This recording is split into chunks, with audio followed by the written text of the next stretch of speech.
الحمدللہ رب العالمین والصلاة والسلام علی محمد الامین اعوذ باللہ من الشیطان الرجیم بسم اللہ الرحمن الرحیم۔ خواتین و حضرات،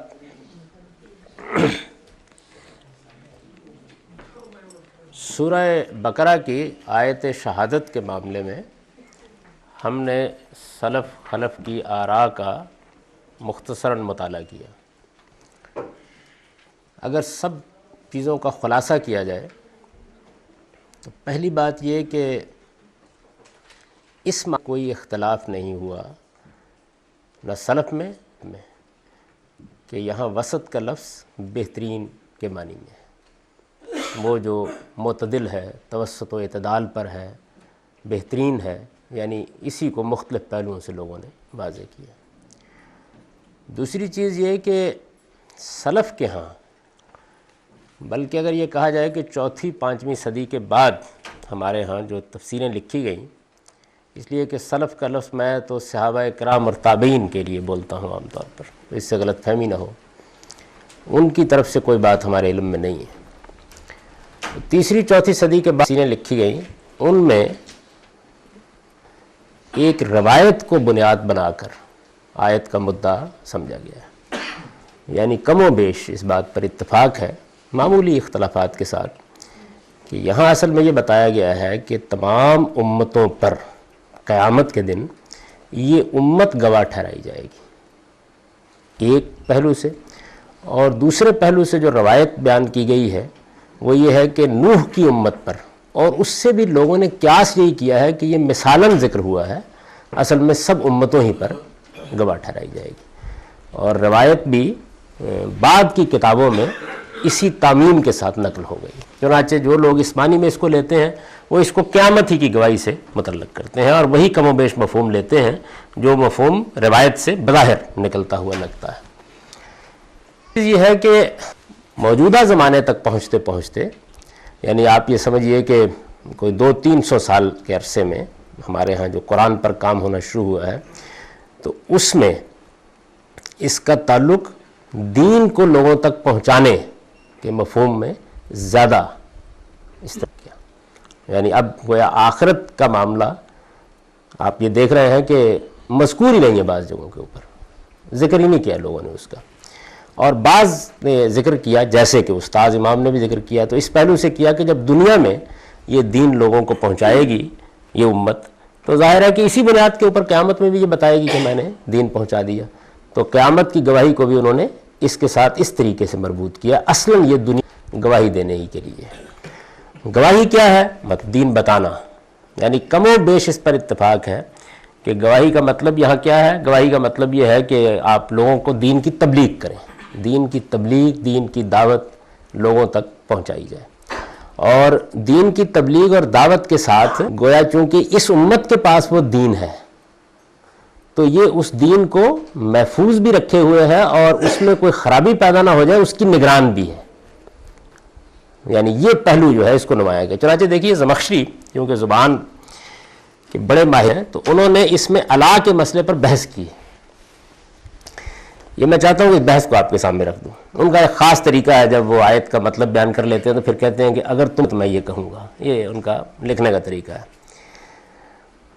وہ یہ کہتے ہیں کہ فَإِن قُلْتَ فَهَلَّا قِيلَ لَكُمْ شَهِيدًا وَشَهَادَتُهُ لَهُمْ، کہ یہ تم پوچھ سکتے ہو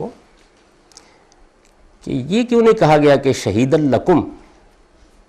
عربی زبان میں کسی کے لیے گواہی دینے کے لیے لام کی پریپوزیشن آتی ہے، تو وہ کہتے ہیں یہ کیوں نہیں کہا گیا، جبکہ یہ بات بھی بالکل واضح ہے کہ گواہی تو ان کے لیے ہوگی، ان کے خلاف تو نہیں ہوگی۔ وَشَهَادَتُهُ لَهُمْ لَا عَلَيْهِمْ، یہ پہلے ہے۔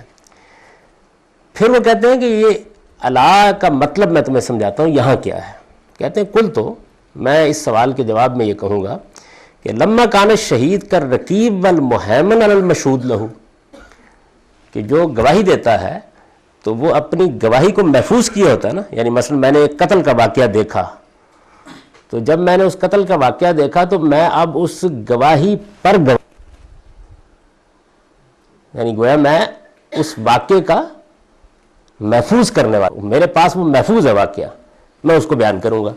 تو یہاں الا جو ہے وہ کہتے ہیں کہ یہ اس مفہوم میں ہے کہ چونکہ جس چیز کی گواہی دی جاتی ہے اس پر لما کان شہید کر رقیب والمہیمن علی المشہود لہو، جس چیز کی گواہی دی جاتی ہے اس کے اوپر چونکہ گواہی دینے والا نگران ہوتا ہے، اس نے وہ گواہی محفوظ کی ہوتی ہے، تو اس چیز کو بیان کرنے کے لیے جی اب کلمت الاستیلاء، اس کے لیے یہ الا کا صلہ آ گیا، یہ گویا انہوں نے بیان کیا اس کو۔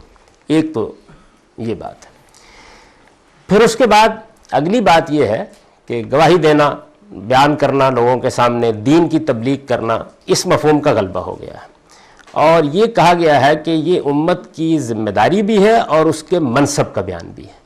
یعنی منصب کا بیان اس لحاظ سے کہ تمہیں اس منصب پر فائز کیا گیا ہے، اور ظاہر ہے کہ منصب کا حق اسی وقت ادا ہوگا جب وہ یہ تبلیغ کی ذمہ داری ادا کرے گی۔ تو تبلیغ کی ذمہ داری کیا ہے کہ بے کم و کاس دین پہنچایا بھی جائے اور اس کا بہتر نمونہ بھی بن کر دنیا میں رہا جائے۔ یعنی یہ خلاصہ ہے ان تمام آراء کا۔ اب اپنا نقطہ نظر بیان کرنے سے پہلے، اور میں اس سے قبل بھی بیان کر چکا ہوں کہ میں ایک طالب علم آدمی ہوں جو میں اپنی آراء، یعنی یہ ایک بڑا مختلف شان مسئلہ ہے، اس کی وجہ یہ ہے کہ سلف خلف کی آراء سے مجھے اختلاف ہے یہاں، تو یہ طالب علمانہ آراء ہے، آپ اس کو سنیے، معقول بات لگے قبول کر لیجئے، نامعقول لگے تو غور کرتے رہیے، ہو سکتا ہے کہ میری غلطی میری سمجھ میں آ جائے۔ چند باتیں میں ان آراء کے بارے میں عرض کرنا چاہتا ہوں۔ پہلی بات یہ ہے، میں یہ کہا گیا ہے کہ وسط کا مطلب بہترین ہے۔ مجھے اس اصول پر با اعتبار لغت یا با اعتبار زبان کوئی اعتراض نہیں ہے کہ وسط کا لفظ جس طرح اپنے حقیقی مفہوم میں استعمال ہوتا ہے، یعنی چیز کے درمیان میں ہونا، ایسے ہی عربی زبان میں یہ بہترین کے معنی میں بھی استعمال ہوتا ہے۔ یہ اس کا مجازی مفہوم ہے اور یہ اس کا استعمال ہے عربی زبان میں، قدیم عربی زبان میں، قرآن مجید میں بھی ہے، کلام عرب میں بھی ہے، اس میں مجھے کوئی اختلاف نہیں۔ لیکن سوال یہ پیدا ہوتا ہے کہ یہاں اس امت کو، کیونکہ سب لوگ اس میں امت ہی مراد لے رہے ہیں، کس معنی میں بہترین کہا گیا ہے؟ بہترین کا ایک مطلب یہ ہو سکتا ہے کہ اس کے پاس جو دین ہے وہ بہترین ہے، لیا لوگوں نے یہ مفہوم، یعنی جو دین اس امت کے پاس ہے وہ دین بہترین ہے۔ میرے نزدیک یہ بات قرآن کے نصوص کے بالکل خلاف ہے۔ ہر امت کے پاس بہترین دین تھا، یعنی جو اللہ کا دین ہے اس کے بارے میں ہم اس سے پہلے قرآن میں یہ آیت پڑھ چکے ہیں کہ شرع لکم من الدین ما وصى بہ نوح والذی اوحینا الیک، وہی دین میں نے دیا ہے تمہیں، شرع لکم من الدین، میں نے وہی دین تمہیں دیا ہے، ما وصى بہ نوح، میں نے تاریخ پوری بتا دی ہے، جو دین میں نے نوح کو دیا تھا، ما وصى بہ نوح والذی اوحینا الیک، یعنی نہ اس دین میں کوئی فرق ہے جو نوح کو دیا تھا اور نہ اس میں والذی اوحینا الیک جو تم پر وحی کیا گیا ہے، وما وصینا بہ ابراہیم و موسیٰ و عیسیٰ، اور جو ہم نے اس سے پہلے ابراہیم کو دیا اور جو موسیٰ کو دیا اور جو عیسیٰ کو دیا۔ لوگوں کے اندر یہ غلط فہمی کیسے پیدا ہوئی؟ یہ غلط فہمی اصل میں ایک آیت قرآن مجید کی جس کا مدعا میرے خیال میں، میرے حقیر رائے میں غلط سمجھا لوگوں نے۔ وہ آیت ہے الیوم، مائدہ کی آیت، الیوم اکملت لکم دینکم واتممت علیکم نعمتی، یعنی قرآن میں یہ بیان کیا گیا ہے کہ آج ہم نے تمہارا دین جو ہے مکمل کر دیا ہے اور اپنی نعمت تم پر تمام کر دی ہے۔ لوگوں نے یہ خیال کیا ہے کہ دین اللہ نے جو آدم علیہ السلام سے نازل کرنا شروع کیا تھا وہ ناقص دین تھا اور اس کی تکمیل رسول اللہ صلی اللہ علیہ وسلم پر ہوئی ہے، تو ظاہر ہے کہ اس لحاظ سے بہترین دین یہ ہو گیا۔ اچھا، میرے نزدیک آیت کا یہ مطلب ہی نہیں ہے۔ آیت کا مطلب یہ ہے کہ قرآن جب نازل ہونا شروع ہوا تو اللہ نے اپنے دین کی وضاحت کرنا شروع کی، جب قرآن کے ذریعے سے وہ دین پایا، تکمیل کو پہنچ گیا، تو گویا خاتمے کی آیت یہ ہے کہ اب جس دین کو ہم نے نازل کرنا شروع کیا تھا وہ آج اکملت لکم پورا ہو گیا ہے، اور جو نعمت علیکم نعمتی، اور جو نعمت ہم نے تم پر پوری کرنی تھی وہ اب پوری کر دی۔ مطلب یہ ہے کہ جو خدا کے دین کی ہدایت تمہیں ہم نے دینے کا فیصلہ کیا تھا وہ آج پایا تکمیل کو پہنچ گئی ہے۔ وَرَضِيتُ لَكُمُ الْإِسْلَامَ دِينًا، اور یہ اسلام ہی ہے جس کو ہم نے، یہی تمام انبیاء کا دین ہے، اسی کو ہم نے تمہارے لیے پسند کیا ہے۔ یعنی آیت اصل میں یہ نہیں بیان کر رہی کہ پہلے انبیاء کا دین ناقص تھا اور یہ دین کامل دین ہے، آپ نے کہا نبی کامل، دین کامل، ہمارے ہاں عام اصطلاحات ہیں. ہر نبی کامل نبی ہوتا ہے، اور اللہ کا دین ہمیشہ سے کامل دین رہا ہے. یعنی اس میں قرآن مجید کے، میں لمبی بحث نہیں کرتا، بحث کریں گے بہت سے مقامات میں بیان کر دوں گا جس میں قرآن مجید نے اس کو بڑی وضاحت سے بیان کر دیا. یعنی یہ مسئلہ ہی نہیں ہے سرے سے، تو اصل میں مسئلہ پیدا ہونے کی وجہ ہو. اچھا، بہترین دین کا ایک پہلو لوگوں نے یہ واضح کرنے کی کوشش کی ہے کہ یہود و نصارہ کے پاس جو دین تھا تو وہ اپن کو خراب کر چکے تھے. ٹھیک ہے یہ بات. اچھا، اس لحاظ سے ہم کیسے بہتر ہیں؟ ہم بھی خراب کر چکے ہیں. یعنی خراب کرنے کے معاملے میں تو کوئی کسر ہم نے بھی نہیں چھوڑی. تو اگر یہ بات ہو کہ یہ اللہ تعالیٰ نے یہ بتایا کہ وہ تو اپنے دین کو خراب کر چکے تھے لیکن تم خراب نہیں کرو گے، تو اس لحاظ سے بھی ہم بہترین امت نہیں بنتے. نہیں، جو اپنے دین کے ساتھ سلوک یہود و نصارہ نے کیا ہے، کم و بیش وہی سلوک ہم نے اپنے دین کے ساتھ کر ڈالا ہے. یعنی امت کی حد تک میں بات عرض کر رہا ہوں. کوئی آدمی یہ کہہ سکتا ہے کہ اس میں اصل میں یہ بیان کرنا مقصود ہے کہ تمہارے لیے ہم نے اپنی کتاب محفوظ کر دی ہوئی ہے، تو پھر بات یہ کہنی چاہیے تھی. اس کی وجہ یہ ہے کہ اس کے امت کے بہترین ہونے سے تو کوئی تعلق نہیں ہے. یعنی ہمارے بہترین ہونے سے، یعنی اللہ نے اس امت کے اندر اپنی کتاب محفوظ کر دی. بھئی یہ کہنا چاہیے تھا کہ ہم نے اپنی کتاب محفوظ کر دی، لہٰذا آپ خدا کی گواہی اس پہ قائم رہے گی.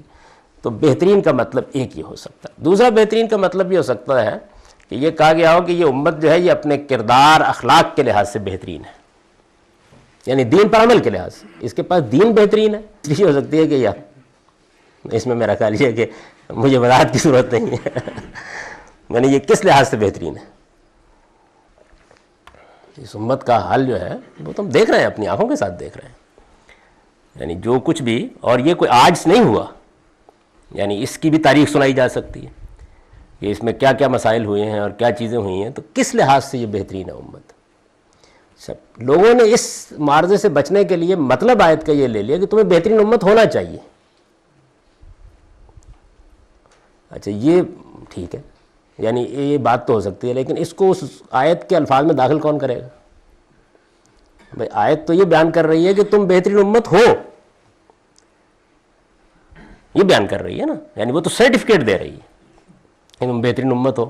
اب اگر یہ امت جو ہے اس کو بہترین ہونا چاہیے بیان کر رہا، تو اس کے لیے ایمان کا یہ اسلوب نہیں ہو سکتا. یعنی اس کو پھر کسی دوسرے طریقے سے بیان ہونا چاہیے تھا اس بات کو.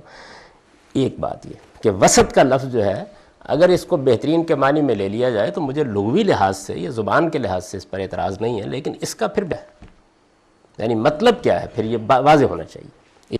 سر یہ اوورآل اس کا میننگ بھی تو لیا جا سکتا ہے کہ جیسے نبی صلی اللہ علیہ وسلم چونکہ امام الانبیاء ہیں یا رحمت للعالمین بنا کر بھیجے گئے اور ہم ان میں سے ہیں، اس لیے چونکہ ہمارے نبی سب سے بہتر.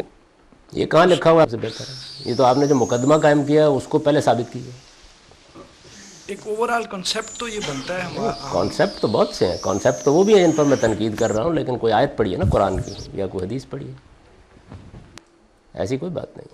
قرآن مجید تو اس کے بالکل برخلاف یہ کہتا ہے کہ ہم نے تمام نبیوں کو ایک دوسرے پر فضیلت دی ہے. فضیلت مختلف پہلوؤں سے ہوئی ہے، کسی کو کسی لحاظ سے ہوئی ہے، اور یہ موضوع بنایا قرآن نے. اس کو سورہ بقرہ میں موضوع بنایا ہے، یہ بتایا ہے کہ ہم نے ہر پیغمبر کو کسی نہ کسی پہلو سے فضیلت دی. پھر فضیلتوں کا ذکر کیا ہے کہ موسیٰ کو ہم نے کلام کا شرف بخشا، مسیح علیہ السلام کو ہم نے روح القدس سے تائید بخشی اور غیر معمولی معجزات دیے. اچھا، خود رسالت میں آپ نے حدیث میں یہ بیان فرمایا کہ مجھے 6 باتوں میں دوسرے پیغمبروں پر فضیلت دی گئی، یعنی کلی فضیلت. اچھا، لوگوں نے آپ کے سامنے کسی موقع پر مشہور واقعہ ہے، حدیثوں میں نقل ہوا ہے کہ کسی جگہ مسلمانوں نے وہاں بحث کر ڈالی. ہوتا تھا نا اپنے پیغمبروں یا مذہبی پیشواؤں کے بارے میں لوگ جذباتی ہوتے ہیں کہ یونس سے آپ افضل ہیں، تو انہوں نے فرمایا کبھی یہ کام نہ کرنا، یونس میرا بھائی ہے، مجھے کبھی کسی دوسرے پر فضیلت نہ دینا. تو اس وجہ سے یہ مقدمہ ہی ٹھیک نہیں ہے. اس وجہ سے اس پر آپ بحث کرنا چاہیں گے تو میں بحث کر لوں گا، لیکن ایسی بات نہیں. جس جگہ سے لوگوں نے اس کا استدلال کیا ہے اس آیت کے، وہ مشہور روایت ہے انا سید ولد آدم ولا فخر، اس سے استدلال کیا ہے بعض لوگوں نے. لیکن اگر آپ میں سے کوئی استدلال کرے گا تو میں بتا دوں گا کہ اس کا صحیح مطلب کیا ہے. یہ یعنی مقدمہ ہی ٹھیک نہیں ہے، عید کے نصوص کے بالکل خلاف ہے. تو اس وجہ سے یہ کوئی پہلو نہیں ہو سکتا. اور اگر ہمارے پیغمبر فرض کر لیجیے تھوڑی دیر کے لیے کہ سب سے بہتر ہے، تو اس کے نتیجے میں ہم کیسے بہتر؟ اس کی وجہ ہے کہ ہمیں تو بہرحال اپنے علم و عمل کی بنیاد پر بہتر ہونا ہے. تو یہ وسطاً کے معنی بہترین کے لینے کا مطلب کیا ہے؟ یعنی ہو سکتا ہے کہ میری اس تنقید کے بعد آپ میں سے کوئی بتائے یہ مطلب ہو سکتا ہے، ٹھیک ہے، اس پہ غور کریں گے، لیکن میری سمجھ میں نہیں آیا. اچھا، دوسری جو چیز ہے وہ یہ ہے کہ میں نے آپ کو یہ بتایا کہ جو عربی زبان میں شہداء علی الناس ہے کہا گیا ہے، تو عربی زبان میں جو بھی آدمی اس ترکیب کو پڑھے گا وہ یہ جانتا ہے کہ اگر کہا جائے کسی کے حق میں گواہی دینا تو کہا جائے کسی کے خلاف گواہی دینا تو شہید تو اللہ. تو شہادت کا مطلب کیا ہے وہ میں نے آپ کو بتا دیا. شہادت کا مطلب گواہی ہے، اس میں تو کوئی شبہ نہیں. گواہی کیا کرتی ہے یہ وہی بحث ہے کہ مہر کیا کرتی ہے، یعنی اس کے لیے عربی پڑھنے کی ضرورت نہیں ہے، ایک آدمی سے سمجھ سکتا ہے کہ مطلب کیا ہے اس کا. تو یہ مطلب سرے سے لیا ہی نہیں گیا. یعنی آپ نے دیکھا سب لوگوں کو کہ وہ شہادت کے لفظ پر، یعنی شہادت کو تبلیغ کے معنی میں لے لیا گیا ہے، تو پھر تبلیغ کے بجائے شہادت کا لفظ کیوں استعمال کیا گیا؟ یہ سوال پیدا ہوتا ہے نا. لفظ کا حق نہیں ادا کیا جا رہا، اور نہ صرف یہ کہ لفظ کا حق نہیں ادا کیا جا رہا بلکہ اس کے بعد اللہ کی پروپوزیشن کا حق بھی ادا نہیں کیا جا رہا. یعنی جو معنی مطلب لوگ بیان کر رہے ہیں تو ایسے لگتا ہے کہ وہ لفظ شہادت کو بھی، میں بہت معذرت کے ساتھ عرض کر رہا ہوں، ہو سکتا ہے مجھے سمجھنے میں غلطی لگی ہو، یعنی ایسے لگتا ہے کہ شہادت کے لفظ کو بے سوچے سمجھے تبلیغ کے معنی میں استعمال کر رہے ہیں اور اللہ کا بھی کوئی حق ادا نہیں کر رہے. اور جو زمخشری نے توجیہ کی ہے وہ آپ لوگوں کے ساتھ وہ بحث ہو نہیں سکتی. زمخشری ہوتے تو میں ان کو بتاتا کہ یہ کیا توجیہ ہے جو آپ نے فرمائی ہے. یعنی مطلب یہ ہے کہ ایک سیدھی سادی بات کو خواہ مخواہ پیچیدہ کرنے کے معنی کیا ہے.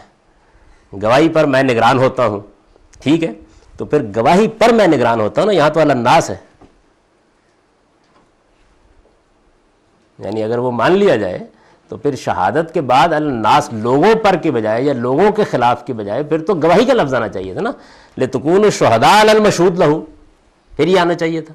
تو یہ تو یہاں کہا نہیں گیا. تو اللہ کس پہلو سے آ گیا؟ مثال کے طور پر واللہ علی کل شیء شہید کی مثال پیش کرتے ہیں، لیکن اس کے معنی بالکل اور ہے، مدعا اور ہے، اور لفظ بہرحال مختلف پہلوؤں سے استعمال ہوتا ہے. علی کل شیء شہید کہنے کے معنی اور ہیں، ہر چیز کو دیکھ رہا ہے، وہاں معنی یہ ہے، اور اس معنی میں استعمال ہوتا ہے لفظ شہادت. شاہدہ عربی زبان میں ایک گواہی کے معنی میں استعمال ہوتا ہے اور ایک حاضر ہونے اور دیکھنے کے معنی میں استعمال ہوتا ہے. تو وہاں لفظ اس معنی میں استعمال ہی نہیں ہوا. مثال کے طور پر اگر عربی میں یہ کہنا ہو کہ میں وہاں حاضر تھا تو کہیں گے کن تو شاہدہ، میں اس جگہ حاضر تھا. اصل میں حاضر ہونے والا بھی چیزوں کو دیکھ کر ایک طرح کا گواہ ہوتا ہے نا، تو لفظ کا ایک وسیع استعمال اس معنی میں ہو جاتا ہے. تو واللہ علی کل شیء شہید میں گواہی کے معنی میں ہے ہی نہیں لفظ. وہاں اللہ ہر چیز کا نگران ہے، اللہ ہر چیز کو دیکھ رہا ہے، ہر چیز کے موقع پر حاضر ہے، یہ اس کا مطلب ہوگا. اچھا، اب اس کے بعد آگے یہ چلیے کہ جو معنی یکون الشہداء علی الناس میں ہے وہی معنی ظاہر ہے یکون الرسول علیکم شہیدہ میں ہونے چاہیے. یعنی یہ تو نہیں ہو سکتا نا کہ لفظ کو آپ ایک جگہ ایک معنی میں لے لیں، دوسری جگہ دوسری معنی میں لے لیں. جس معنی میں ہم وہ لیں گے اسی معنی میں اس کو لینا چاہیے. نہیں، آیت یوں ہے، اردو میں بھی آپ اب بولیں اگر ایسے کہ تاکہ تم لوگوں پر گواہ ہو یا لوگوں کے خلاف گواہی دینے کے لیے کھڑے اور رسول تمہارے خلاف گواہی دے یا تم پر گواہی دے. تو اس میں دو معنی تو نہیں ہو سکتے نا، ایک ہی معنی میں لینا پڑے گا. جو معنی وہاں ہے وہی معنی وہاں لیے جائیں گے. تو رسول اللہ صلی اللہ علیہ وسلم کے بارے میں یہ بات جیسے میں سورہ مزمل میں واضح کر چکا ہوں، یعنی خاص طور پر بیان کی گئی ہے، شاہدن علیکم، ان کو خطاب کر کے یہ بیان. اچھا، یہ تو میرے نزدیک مسائل ہیں جو لفظوں کے اطلاق کے بارے میں پیدا ہوتے ہیں. یعنی اگر یہ بات مان لی جائے تو لفظوں کے اطلاق کے بارے میں پیدا ہوتے ہیں.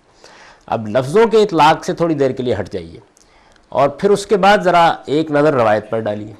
یعنی ظاہر ہے کہ یہ سوال ہو سکتا ہے نا کہ جب نبی صلی اللہ علیہ وسلم نے اس آیت کی ایک تشریح کر دی ہے تو پھر زید بکر کا کیا مقام ہے کہ وہ اس کی تشریح کرے. جو روایت ہے میں نے عرض کر دیا کہ اس کو تو موضوع بنانے کی ضرورت نہیں ہے، صاف نظر آ رہا ہے یہ.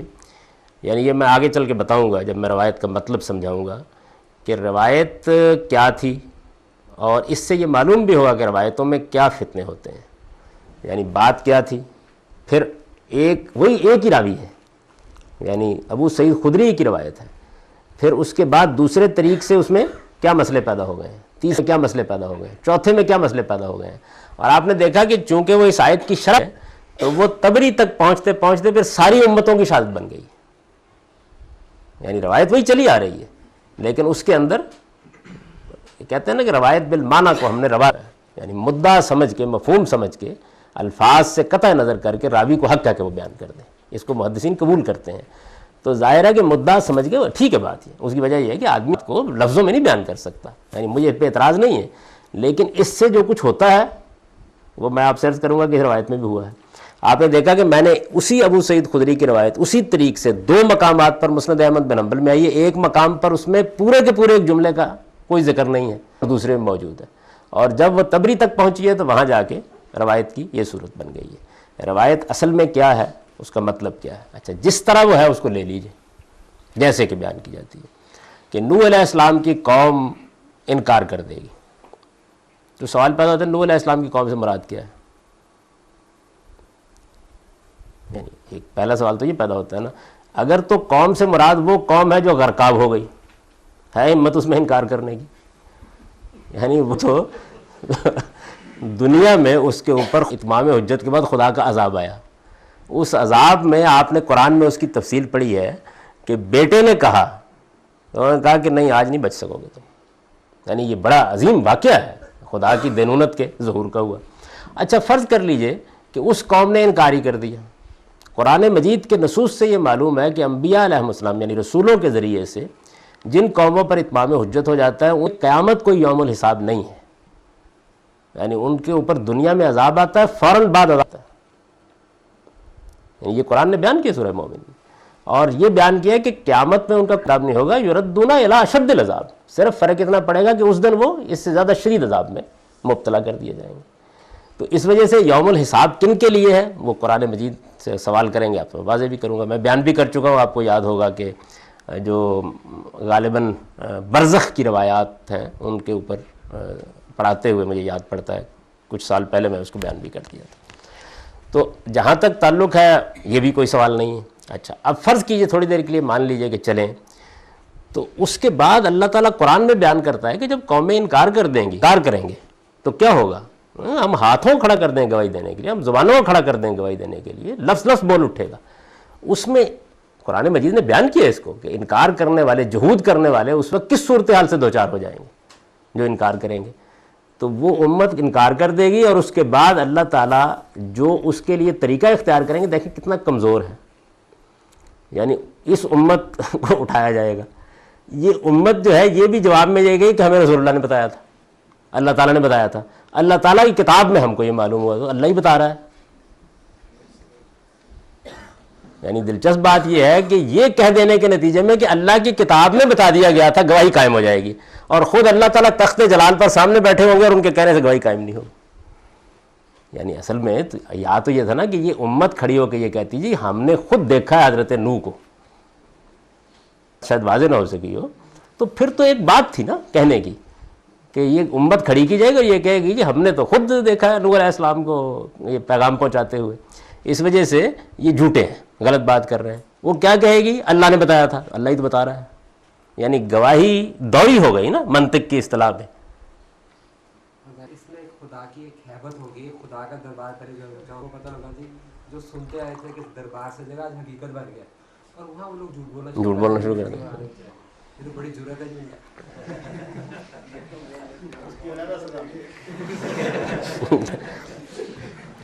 تو روایت کی یعنی اگر روایت کو ایسے ہی لے لیا جائے جیسے وہ ہے تو پھر اس کی کوئی کل سیدھی نہیں. یعنی اس میں شبہ نہیں, بخاری کی روایت ہے. روایت تو امام بخاری لائے ہیں اپنی صحیح میں نے کہا ابن ماجہ بھی لائے ہیں, مسند احمد بن حنبل میں بھی 2 طریقوں سے آئی ہے, لیکن اس کی کوئی کل سیدھی نہیں ہے. اگر جیسے کہ وہ ہے لے لی, میں بتاؤں گا آپ کو روایت میرے نزدیک ٹھیک ہے اور میں اس کا مطلب سمجھاؤں گا, لیکن یہ جی نہیں بات یہ کہ اگر سمجھ میں آ جائے گی تو پھر آپ کو اسے لینا چاہیے نا. یعنی مجھے لوگ کہتے ہیں کہ بھئی یہ حدیث کے معاملے میں, حالانکہ حقیقت یہ ہے کہ جن حدیثوں کے کوئی معنی نہیں تھے میں نے کچھ یعنی طالب علمانہ کوشش کی ہے کہ ان کا مدعا سمجھا دوں کہ ان کا مطلب کیا ہے. وہ ذرا بعد میں زیر بحث لاتے ہیں اس کو. تو جس طرح لوگ یہ روایت بیان کر رہے ہیں کہ یہ ہوگا قیامت میں, وہ تو میری سمجھ میں نہ قرآن میں وہ بات آتی ہے نہ عقل عام کی روشنی میں سمجھ میں آتی ہے. یعنی نہ کامن سینس اس کو قبول کرنے کے لیے تیار ہے اور نہ قرآن مجید میں جو نقل ہوئے ہیں. قرآن مجید میں یہ زیر بحث آیا ہے کہ بعض لوگ جو ہیں وہ معارضہ کریں گے, کھڑے ہو جائیں گے, تو اللہ تعالیٰ کہیں گے کہ اچھا ٹھیک ہے پھر تمہارے ہاتھ گواہی, پاؤں گواہی دیں گے. یعنی خدا کے پاس جو ذرائع اس وقت ہوں گے گواہی پیش کرنے کے لیے, اس میں یہ نہایت ہی مجہول ذریعہ گواہی کا, یہ کوئی تکی نہیں بنتی اس کی. آپ لوگوں کی یہ بات آ جائے تو ضرور مجھے سمجھائیے, لیکن حقیقت یہ ہے کہ میری کسی پہلو سے میں نے بہت غور کیا اس روایت کے اوپر, جیسے کہ مطلب اس کا لیا جاتا, میری نہیں سمجھ میں ایسے. یہ روایت کا معاملہ ہے. اب یہ جب صورتحال ہے تو اب میرا جو نقطہ نظر اس آیت اور اس حدیث کے بارے میں ہے وہ میں مختصراً بیان کرتا ہوں. یعنی میں نے یہ ساری دراز نفسی سے اس لیے کام لیا ہے کہ ایسا نہیں کہ مجھے کوئی شوق ہے اس میں نئی بات کہنے کا, یہ مسائل ہیں, یعنی یہ پرابلمز ہیں. سلف کی بات مانی جائے روایت کی روشنی میں تو اس میں کچھ مسئلے ہیں, اور نئے لوگوں کی بات کو قبول کیا جائے تو اس میں کچھ مسئلے ہیں, زبان کے ہیں, بیان کے ہیں, مطلب ہے اس کا. تو آئیے اب آیت کی طرف چلتے ہیں. آیت کو ایک بار تو پھر پڑھ لیجئے. وَكَذَلِكَ جَعَلْنَاكُمْ أُمَّةً وَسَطًا لِتَكُونُوا شُهَدَاءَ عَلَى النَّاسِ وَيَكُونَ الرَّسُولُ عَلَيْكُمْ شَهِيدًا. سب سے پہلے جو لفظ ہے وہ ہے کذالک, اسی طرح. اس کا کیا مطلب ہے؟ آپ اس سورہ کو پڑھیں تو یہ معلوم ہوگا کہ اس سورہ میں, یعنی یہ بات ہے کہ جس کے لیے اس سورہ کا ایک عامیانہ مطالعہ بھی اگر آدمی کر رہا ہو تو اس کو کوئی ابہام نہیں ہوتا. اس میں یہود پر اتمام حجت ہوا ہے, یعنی بنی اسرائیل پر. سورہ بقرہ ان پر اتمام حجت کی سورہ ہے. تمہید کی 39 آیتیں ہیں. اس کے بعد یا بنی اسرائیل اذکروا نعمتی التی انعمت علیکم سے جو سلسلہ بیان شروع ہوا ہے, یہاں تک پہنچتے پہنچتے اس میں اللہ نے اپنی حجت پوری کر دی ہر لحاظ سے. یعنی پوری ان کی تاریخ سنائی ہے, انہوں نے انبیاء کے ساتھ کیا سلوک کیا وہ بیان کیا ہے. یہ بیان کر دینے کے بعد پھر یہ اعلان کیا ہے کہ اصل ابراہیمی دین کو تم نے یاد کر دیا, اور اصل ابراہیم کو اب ہم زندہ کرنے کا فیصلہ کر رہے ہیں. یہ بیان ہوا اس سے پیچھے. اس کے لیے ہم نے یہ رسول بھیجا ہے, اور بیت اللہ کو ہم ڈکلیئر کر رہے ہیں اب قبلہ, اس لیے کہ اصل قبلہ وہی ہے. یہ بھی ذکر اس کے پیچھے آ گیا ہے. اور یہ دین جو ہے اصل دین ابراہیمی, یعنی وہاں وہ ساری بحث ہی دین ابراہیمی کی ہے. سیدنا ابراہیم کی, سیدنا اسماعیل کی پوری جو سرگزشت ہے اس کو سامنے رکھ کر یہ بتایا گیا ہے کہ وہ ہم زندہ کر رہے ہیں, اور اب تم معزول کیے جا رہے ہو اس طرح جگہ سے. جس طرح ہم نے بیت اللہ کو قبلہ قرار دے کر قبلے کو ٹھیک جگہ کھڑا کر دیا ہے, اسی طرح دین کی نعمت بھی تم سے لے کر ان کو دے دی. یعنی جو منصب تمہیں دیا گیا تھا وہ منصب کیا تھا؟ وہ منصب تھا شہادت کا منصب. یعنی کذالک جعلناکم امۃ وسطا. بنی اسرائیل شہادت کے منصب پر بحیثیت قوم فائز تھے, امت فائز تھے. قرآن مجید نے بیان کی ہے. یہ چیز مختلف جگہوں پر اور بھی بیان ہوئی ہے. اس کی تھوڑی سی تاریخ سمجھ لیجیے کیا ہے. یعنی یہ جو تاریخ ہے, اب یہ ظاہر ہے اس میں محققین اختلاف کر سکتے ہیں, لیکن قدیم صحیفوں میں اور جو دنیا کی تاریخ ہم تک پہنچی ہے اس میں جو کچھ ہمارے سامنے آیا ہے, اور خود قرآن مجید سے بھی جو میں سمجھ سکا ہوں وہ میں اپنی تحقیق کے مطابق بیان کر رہا ہوں. سیدنا آدم علیہ السلام سے اللہ تعالیٰ نے قرآن بتاتا ہے کہ اس دنیا کی ابتدا کی. قرآن مجید کے اشارات سے واضح ہے کہ ان کو اللہ نے ہدایت دی اور وہ نبوت کے منصب پر فائز تھے. یعنی اللہ تعالیٰ نے ان کا انتخاب کیا, اور نہ صرف یہ کہ وہ آدم اول تھے, ہدایت کی ابتدا بھی انسانیت کے لیے ان سے قرآن نے بیان کی. اس کے بعد قرآن مجید یہ کہتا ہے کہ ایک پورا دور ہے آدم علیہ السلام سے نوح علیہ السلام تک. نوح علیہ السلام کے زمانے جو نسل آدم ہے اس پر نوح علیہ السلام نے اتمام حجت کیا ہے. قرآن مجید نے اس کی بڑی تفصیل سنائی ہے مختلف جگہوں کے اوپر. یعنی جو سیدنا آدم کے بعد سے کتنا عرصہ گزرا یہ خدا بہتر جانتا ہے, لیکن قرآن سے یہ معلوم ہوتا ہے کہ ایک جو رسالت کا پہلا اتمام حجت ہے وہ سیدنا نوح علیہ السلام سے ہوا. یہ قرآن بیان کرتا ہے. یعنی ایک دن نبیوں کی ہدایت آ رہی ہے, آتے رہے ہوں گے, لیکن اللہ تعالیٰ نے پھر اس ساری کی ساری قوم کے اوپر جو اس وقت موجود تھی نسل آدم میں سے, اس پر کب بھیجا یہ کچھ معلوم نہیں. سیدنا نوح علیہ السلام کے بارے میں زمانہ کیا ہے, ہزاروں سال بھی ہو سکتے ہیں, لاکھوں سال بھی ہو سکتے ہیں, یعنی اس میں کوئی بات ہمیں معلوم نہیں. سیدنا نوح علیہ السلام کے ذریعے سے پہلا اتمام حجت ہوا ہے, جس کی میں تفصیل سنا چکا ہوں آپ کو قانون اتمام حجت کی وضاحت کرتے ہوئے, کہ اللہ اپنے رسولوں کے ذریعے سے اس دنیا میں حق کو واضح کرنے کے بعد دینونت برپا کر دیتے ہیں. یہ پہلی مرتبہ رسولوں کی تاریخ میں سیدنا نوح علیہ السلام کے ذریعے سے ہوئی ہے, اور جگہ جگہ آپ دیکھیں گے، سورہ اعراف میں دیکھ لیجیے، یعنی یہیں سے قرآن شروع کرتا ہے کہ ہم نے نوح کو بھیجا اور پھر بہت یعنی بڑے پیمانے کے اوپر وہ دینونت برپا ہوئی. طوفان نوح تو دنیا کے ضرب المثل بن گیا اس کے. آپ سورہ پڑھیے تو اس میں اس کی پوری تفسیر بیان ہوئی ہے. سورہ نوح کے اندر اللہ تعالیٰ نے خلاصہ بیان کر دیا ہے کہ یہ دعوت دی گئی، یہ قوم تھی، یہ اس کے اندر مشرکانہ روایات پیدا ہو چکی ہوئی تھیں، ان بتوں کے نام بھی بیان کر دیے ہیں سب کے سب. نوح علیہ السلام نے آ کر اس طریقے سے اتمام حجت کیا. یہ ان کو بتایا کہ اس کے دو نتیجے نکلیں گے، یعنی اگر نہیں مانو گے تو پھر خاتمہ ہو جائے گا اسی دنیا کے اندر، اور اگر مان لو گے تو یرسل السماء علیکم مدرارا، پھر خدا اپنی نعمتیں جو ہے وہ بے پناہ، جیسے کہ اللہ تعالیٰ کا قانون رہا ہے، اور تمہیں استخلاف عطا کرے گا، یعنی تم دنیا کے اندر قائم رہو گے اور تمہارا اقتدار قائم ہوگا. انہوں نے اس کا انکار کر دیا، اور پھر نوح علیہ السلام نے دعا کے لیے ہاتھ اٹھا دیے. اور پھر اس کے بعد قرآن بیان کرتا ہے کہ پھر اس کے بعد اغرے کو ادخلوا نارا، یعنی غرق کیے گئے اور ساتھ ہی آگ میں جھونک دیے گئے. یعنی یہ قرآن مجید کی سورہ نوح جو ہے اس میں آپ پڑھیے، اس میں پوری دعا بھی نقل ہوئی. پہلا اتمام حجت ہوا ان کے ذریعے سے، یعنی اس دنیا میں جو اتمام حجت میں خاص مفہوم میں استعمال کر رہا ہوں رسولوں کے ذریعے سے. پھر قرآن مجید سے یہ معلوم ہوتا ہے کہ دنیا کی تاریخ سے، اور بائبل میں اس کے بڑے اشارات ہیں، حزقیل کے صحیفے میں، اور خاص طور پر جو مکاشفہ ہے یوحنا عارف کا، وہ تو گویا یوں سمجھ لیجیے نا کہ ایک پوری کی پوری سیدنا یحییٰ کی طرف اس کی نسبت میرے نزدیک ٹھیک ہے. یعنی وہاں جن کا یہ مکاشفہ ہے اس میں ہم تک زیر بحث ہے سارا کا سارا. اس میں رسالت میں آپ صلی اللہ علیہ وسلم کی 22 سال تک آپ کی امت کا غلبہ، یہ سب اس میں بیان ہوا ہے جتنا بھی، وہ کسی وقت زیر بحث لائیں. اس سے یہ معلوم ہوتا ہے کہ سیدنا نوح کے 3 بیٹے، سام، حام اور یافت، یہ دنیا کی تاریخ میں مسلمہ بات ہے. یعنی 3 بیٹے ان کے جو ہیں، جب کشتی میں جتنے لوگ سوار ہو سکے ان سے پھر اللہ تعالیٰ نے ابتدا کی ہے، یعنی ایک دوسرے دور کی ابتدا کی. تو اس میں ان کے جو 3 بیٹے ہیں، ایک تو غرقاب ہو گیا، یہ 3 ہیں جو مومنین ہیں تینوں کے تینوں، اور یہ سارا کا سارا معاملہ انہوں نے دیکھا ہے.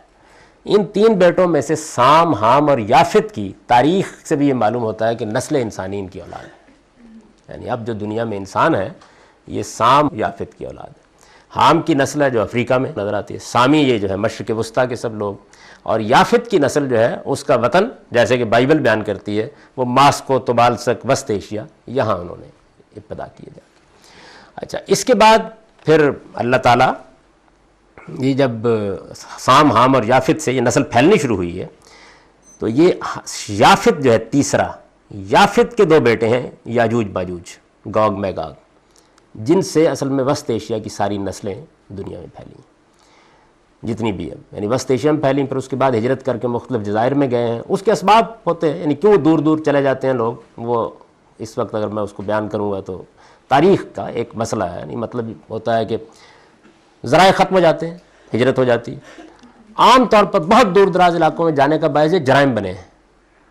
یعنی دنیا کی تاریخ کا مطالعہ کرنے تو معلوم ہوتا ہے کہ جرم ہو گیا آدمی سے، سزا کا فیصلہ ہو گیا ہے، کل پھانسی لگ جانی ہے، تو بندہ نکل گیا، اور پھر وہ اتنی دور گیا ہے کہ جس میں اس کا بہت دور دراز، یعنی یہ جو آپ دیکھتے ہیں نا کہ بعض اوقات وہ برف میں کیا کرنے گئے تھے. اچھا، اسی طرح عشق باعث بنا ہے، اس کا باعث بنا ہے. بیوی کے ساتھ معاملہ ہو گیا ہے تو اب جانا ہے، کہ مطلب قبیلہ تو ماننے کے لیے تیار نہیں ہے نا. یہ ظالم سماج تو ازل سے موجود رہا ہے. غرض یہ کہ یہ ایک اپنی جگہ موضوع ہے. اسباب جو ہے وہ تمدن میں بھی ہیں، وہ حالات میں بھی ہیں، وہ قحط میں اس کے اسباب موجود ہوتے ہیں. کسی خاص علاقے میں بعض اوقات بالکل ہر چیز اجڑ جاتی ہے، اور یہ چیزیں بھی باعث بنتی ہیں دور دور جانے کی. یاجوج ماجوج کی اولاد کے نام ہے یہ طبالسک، ماسکوس، یہ اصل میں یاجوج اور ماجوج کے بیٹوں کے نام ہیں. یابان جو جاپان ہے اب آپ کا، تو یہ تو تاریخ کے مسلمہ چیزیں ہیں، یعنی ان کے نام انہی پر. یہ سیدنا نوح حام کا جو پوتا ہے وہی ہے مصر، جس کا نام ہے، جس کے نام پر یہ مصر ہے آپ کا. اسی طرح کے اور بہت سے، یعنی میں اب اس دراز نفسی میں پڑھوں گا تو لمبی بات ہو جائے گی. حام کی اولاد افریقہ کی طرف پھیلی ہے، سام کی ادھر، اور یافت کی اولاد ادھر چلی گئی ہے. اب سامی نسلیں ہیں جن کے اندر اللہ تعالیٰ نبوت کا ارتکاز کرتے چلے گئے ہیں بتدریج، یہاں تک کہ سیدنا ابراہیم علیہ السلام کے بعد تو گویا یوں سمجھ لیجیے کہ سیدنا ابراہیم علیہ السلام کی کر لی گئی. یعنی یہ تو معلوم تاریخ ہے نا. اس معلوم تاریخ کے اندر اچھا نسل ہے سیدنا ابراہیم کی، اس کو سیدنا موسیٰ علیہ السلام کے ذریعے سے اٹھایا گیا ہے. یعنی بنی اسحاق کو. اور یہ ہے اصل میں سورہ بقرہ کی پوری داستان. یعنی یہ نسل جو ہے بنی اسحاق کی اٹھائی گئی. یہ پھر ایک مکمل قانون ہے جس کو قرآن نے سورہ 3 میں بہت خوبی کے ساتھ بیان کیا ہے. یعنی قرآن سے یہ معلوم ہوتا ہے کہ اللہ تعالیٰ نے ایک دینونت تو برپا کی. دینونت کا لفظ تو آپ سمجھتے ہیں نا, ان کے اوپر اللہ تعالیٰ جو قیامت صغریٰ برپا کر دے, قیامت کو ثابت کرنے کے لیے کہ میں ایک دن بلاؤں گا, میں یہاں کر کے دکھا رہا ہوں. یہ جو دینونت ہے ایک تو رسولوں کے ذریعے سے برپا ہوئی ہے اپنی اپنی قوم کے لیے, جیسے سیدنا نوح کے لیے سیدنا نوح کے ذریعے سے ان کی قوم کے لیے برپا ہو گئی. قرآن سورہ اعراف کو آپ پڑھیں یا سورہ قمر کو تو اس کی پوری داستان سناتا ہے. یا مثال کے طور پر صالح کے ذریعے سے یا سیدنا ہود کے ذریعے سے اپنی, یا یونس کے ذریعے سے, یا جس طرح کے بائبل میں ہم دیکھتے ہیں بنی اسرائیل کو بار بار کہا جاتا ہے کہ دیکھو سدوم اور عمورہ والا معاملہ نہ کر بیٹھنا. وہ حضرت یونس کا عذاب ادھر آیا ہے, حضرت لوط کا عذاب ادھر آیا ہے. تو یہ مختلف اقوام پر دینونت کا ظہور ہے جس کو قرآن نے بڑی خوبی کے ساتھ اور بڑی وضاحت جگہ بیان کیا. ایک قرآن کہتا ہے دینونت آل ابراہیم کے لیے برپا کی ہے ہم نے. یعنی یہ دینونت تاریخ کے سینکڑوں سالوں پر پھیلی ہوئی ہے. سیدنا ابراہیم, اب یہاں مجھے تھوڑی سی وضاحت کرنی پڑے گی. سیدنا ابراہیم علیہ السلام یعنی دنیا میں اللہ تعالیٰ قوموں کے عروج و زوال کا کیا طریقہ اختیار کرتے ہیں. عروج و زوال کا طریقہ بالکل وہی ہوتا ہے جو اللہ تعالیٰ بندوں کے درمیان بعض لوگوں کو بعض صلاحیتیں دینے اور بعض لوگوں کو دولت دینے, بعض کو اقتدار دینے کے لیے اختیار کرتے ہیں. میں اس پر اس وقت گفتگو نہیں کر رہا کہ وہ کیا طریقہ ہے, اس کو الگ کر دیجئے. آل ابراہیم کے بارے میں قرآن نے یہ قانون بیان کیا کہ سیدنا ابراہیم کو ہم نے مختلف معاملات میں آزمایا اور ایک غیر معمولی آزمائش سے وہ گزرے. قرآن کے الفاظ یہ ہیں کہ اللہ تعالیٰ نے اس ابتلا ابراہیم ربہ بکلمات فاتمہن, یعنی آخری درجے میں وہ بندہ اس میں پورا اتر گیا. جب وہ پورا اتر گیا تو یہ فرمایا کہ اللہ تعالیٰ نے یہ کہا کہ اس کا میں صلہ اب یہ دے رہا ہوں کہ میں اب تمہیں کی امامت اور پیشوائی کے منصب پر فائز کر رہا ہوں. جاعلک للناس اماما, انہوں نے کہا من ذریتی, میری اولاد. تو اللہ تعالیٰ نے کہا لا ینال عہد الظالمین, کہ تمہاری اولاد کو ملے گی امامت, لیکن اگر ظلم کا ارتکاب کریں گے تو چھین لوں گا. تو یہ پہلی نسل ہے جس کو میرٹ پر امامت دی گئی ہے, یعنی دنیا کا اقتدار, دنیا کے اندر پیشوائی کا منصب دیا گیا, عروج دیا گیا ہے ابراہیم کو, اور میرٹ پر لے لیا گیا ہے. لا ینال عہد الظالمین, یہ قانون بیان کیا ہے. اب یہ جو معاملہ ہے یہ نہ یوسف سے شروع ہوا ہے, جب پوتے کو شروع ہو گیا وہاں سے مصر کا اقتدار مل گیا, والدین کو لے گئے, وہ وہاں پہ ساری سلطنت منتقل ہو گئی. اس کے بعد سیدنا موسیٰ علیہ السلام کے ذریعے سے ان کو تورات دی گئی. اب اللہ تعالیٰ کہتے ہیں کہ موسیٰ علیہ السلام کے ذریعے سے پھر ہم نے ان کو اٹھانے کا فیصلہ کر لیا, یعنی شہادت کے منصب پر اب سیدنا ابراہیم کی اولاد بنی اسحاق جو ہے, اولاد میں سے بھی صرف بنی اسحاق یہ فائز کر, بنی اسرائیل بنی اسحاق فائز کر دیے گئے سیدنا موسیٰ کی قیادت میں. اس کو قرآن نے بیان کیا. یہ جب شہادت کے منصب پر فائز کیے گئے تو انبیاء علیہم السلام کے بارے میں یہ طے کیا گیا کہ اب سیدنا موسیٰ کے بعد کوئی دور نبی سے خالی نہیں ہوگا. یعنی جب ایک امت کو, ایک قوم کو جس نے نسل بعد نسل آگے بڑھنا ہے, اللہ اس ذمہ داری پر فائز کر رہے ہیں, تو شروع تو ابتدا تو رسول سے کر دی گئی ہے, خاتمہ بھی رسول پر ہوا ہے سیدنا مسیح. درمیان میں کفین من بعد بالرسول, عربی میں جائے کہتے ہیں نا کہ یہ گدی ہے نا آدمی کی, تو اس گدی کے ساتھ دوسری گدی لگا دی, کفینا. سنا ہوگا آپ نے شعر, میکدے میں شیخ کے روبر کفا بیٹھے تھے ہم, سنا ہوگا نا.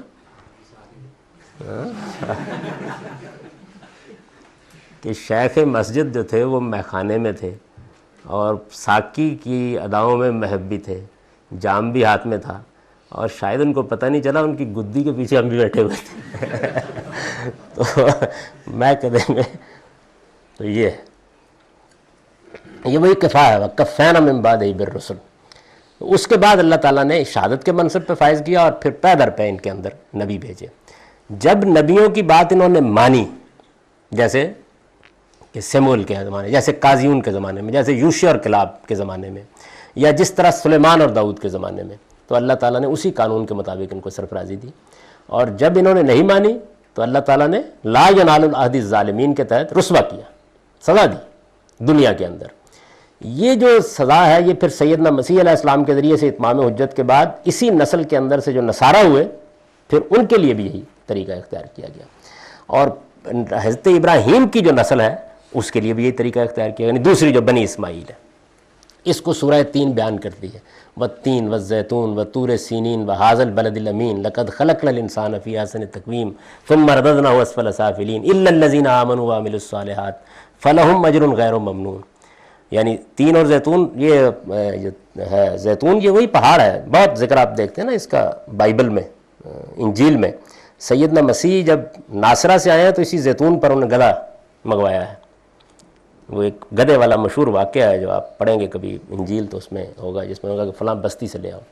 جس گاؤں میں وہ ٹھہرے وہ تین ہے، یہ اسی پہاڑ پر ہے، اس کا نام تین ہے.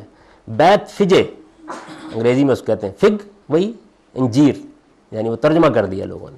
اس جگہ کے اوپر انہوں نے آ کے پڑاؤ کیا. جب وہ آخری اتمام حجت کے بعد پھر وہ پہاڑ پر اسی زیتون پر گئے، آخری دعا بھی انہوں نے انجیل کے مطابق اسی کوہ زیتون پر کی ہے. یہیں سے ان کا اللہ تعالیٰ نے ان کو اٹھایا ہے، یعنی جو بھی ان کے ساتھ معاملہ ہوا، وفات دی، اٹھایا، وہ پھر اسی پہاڑ سے ہوا ہے، زیتون سے. تو یہ گویا علامت ہے سیدنا مسیح علیہ السلام کی دنوں کی. قرآن نے ترتیب اختیار کی ہے نیچے سے اوپر کی، والتین والزیتون ایک، یعنی تین اور زیتون گواہی دیتے ہیں. وطور سینین سیدنا موسیٰ علیہ السلام، وہاں سے ابتدا ہوئی ہے نا. وہذا البلد الامین، اور بنی اسماعیل کے لیے یہ ہے، یعنی ھذا البلد الامین، یہ شہر مکہ، یہ گواہی دیتے ہیں لقد خلقنا الانسان فی احسن تقویم، ہم نے ان لوگوں کو، یہ عربی ہے، اب انسان یہ عام انسان نہیں ہے، ہم نے ان لوگوں کو پیدا کیا. تو جس جس جگہ سے بھی ان قوموں کی پیدائش ہوئی ہے، طور سینا سے ہوئی، تین اور زیتون سے ہوئی، اور اس بلد امین سے ہوئی. سیدنا اسماعیل نے جب ابتدا کی ہے تو فی احسن تقویم، اپنی اخلاقی ساخت کے لحاظ سے بہترین مقام پر کھڑے تھے. پھر یعنی اسی اصول کے اوپر جب انہوں نے اللہ کے قانون کی پیروی نہیں کی، ثم رددناه اسفل سافلین، پھر یہ بدترین گہرائیوں میں گرتے چلے گئے. سب کے ساتھ یہی ہوا.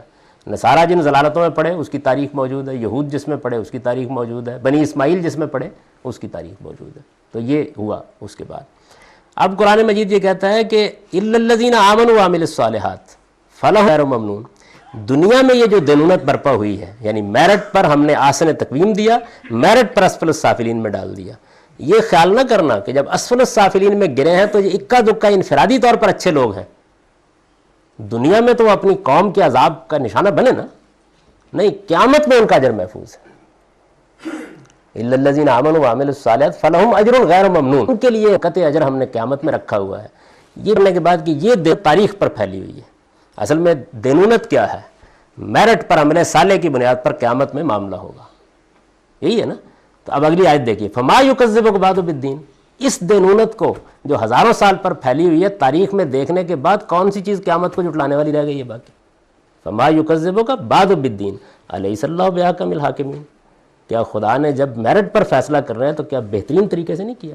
یعنی کوئی کسر رہی ہے اس میں؟ یہ سورہ یہ بیان کرتی ہے کہ سیدنا ابراہیم کی دینونت کیا چیز ہے اور کیسے یہ واقع ہوئی ہے. سیدنا ابراہیم کی اس دینونت کا وہ حصہ ہے کہ جس میں ایک پوری کی پوری ان کی نسل جو ہے اس کو شہادت کے منصب پر فائز کیا گیا. اور جیسے میں نے عرض کیا ہے کہ معاملہ چونکہ لوگوں پر دین کی گواہی دینے کا ہے تو اس وجہ سے اللہ نے پے در پے انبیاء بھیجے، اور جس وقت وہ کھڑے ہو جاتے تھے تو ظاہر ہے کہ یہ کام کرتے تھے. ان کے بارے میں اگر آپ حزقیل کے صحیفے میں پڑھیں تو یہ معلوم ہوتا ہے کہ ایک بڑی ذمہ داری یہ ڈالی گئی تھی بنی اسرائیل پر. یعنی یہ شہادت کن پر دینی ہے ان کو؟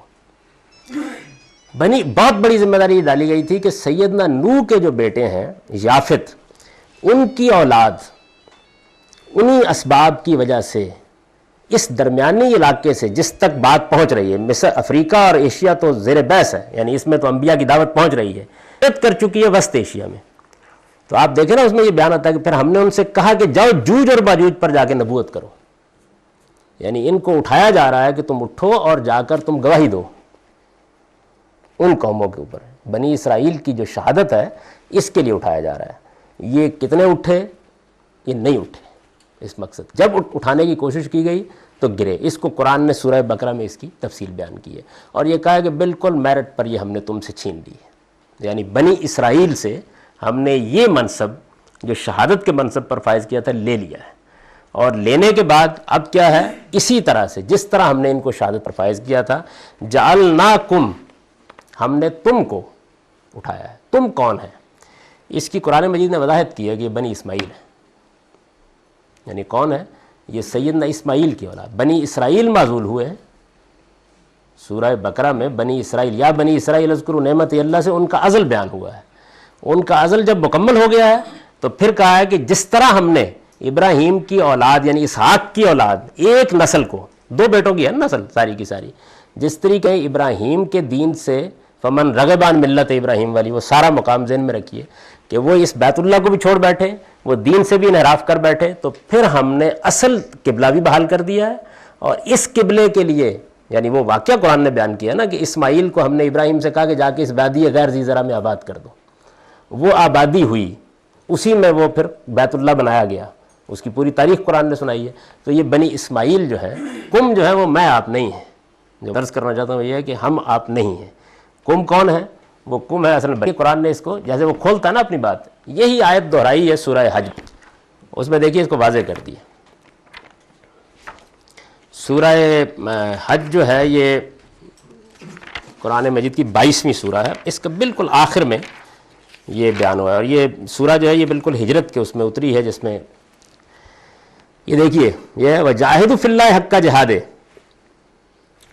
یعنی بنی اسماعیل کو مخاطب کر کے کہا ہے، یہ آگے واضح ہو جائے گا بنی اسماعیل کو مخاطب کیا ہے. وَجَاهِدُوا فِي اللَّهِ حَقَّ جِهَادِهِ، یعنی اللہ کی راہ میں اس دعوت کو لے کر اٹھو جس طرح کہ اس کو لے کر اٹھنے کا حق ہے. اٹھو. هُوَ اجْتَبَاكُمْ، بنی اسرائیل کو معزول کر کے اب انتخاب کیا گیا ہے. وَمَا جَعَلَ عَلَيْكُمْ فِي الدِّينِ مِنْ حَرَجٍ، بنی اسرائیل کے لیے دین میں جو ان کی وجہ سے سختیاں پیدا ہوئی تھی تمہارے دین میں ختم کر دی گئی ہیں.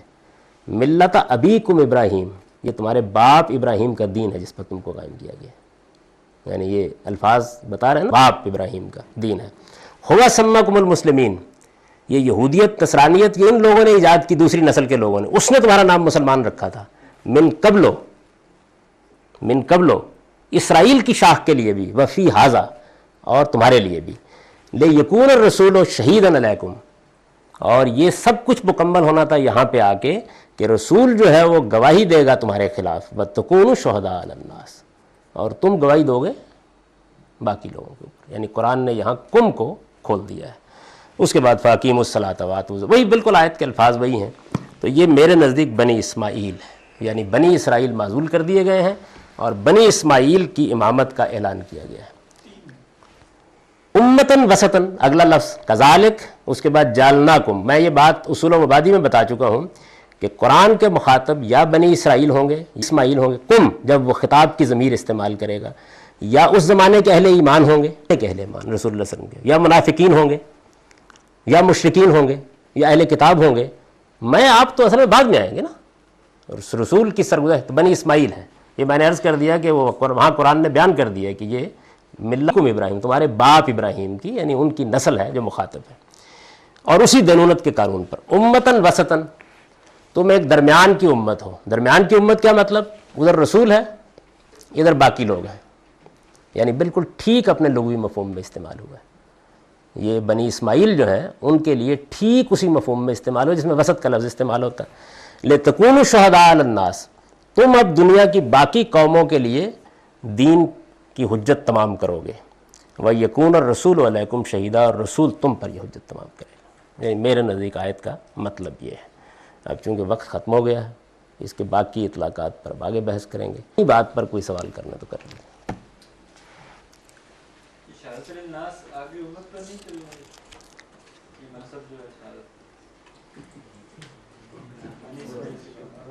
بے شک اس کا تعلق بنی اسماعیل، جی امت کا وہ حصہ جس کا تعلق یا قریش. یہ آیت سمجھ میں آ گئی ہے؟ میرا خیال ہے سوالات جو ہے سب ہیں اس پہ، لیکن آپ کی ابھی مکمل نہیں ہوئی پریزنٹیشن، جی اس کے بعد ہی وہ ریلیونٹ ہوں. تو میرا خیال یہ ہے کہ اب یہ وزارت وقت ختم ہو گیا، اس میں کچھ نہیں ہو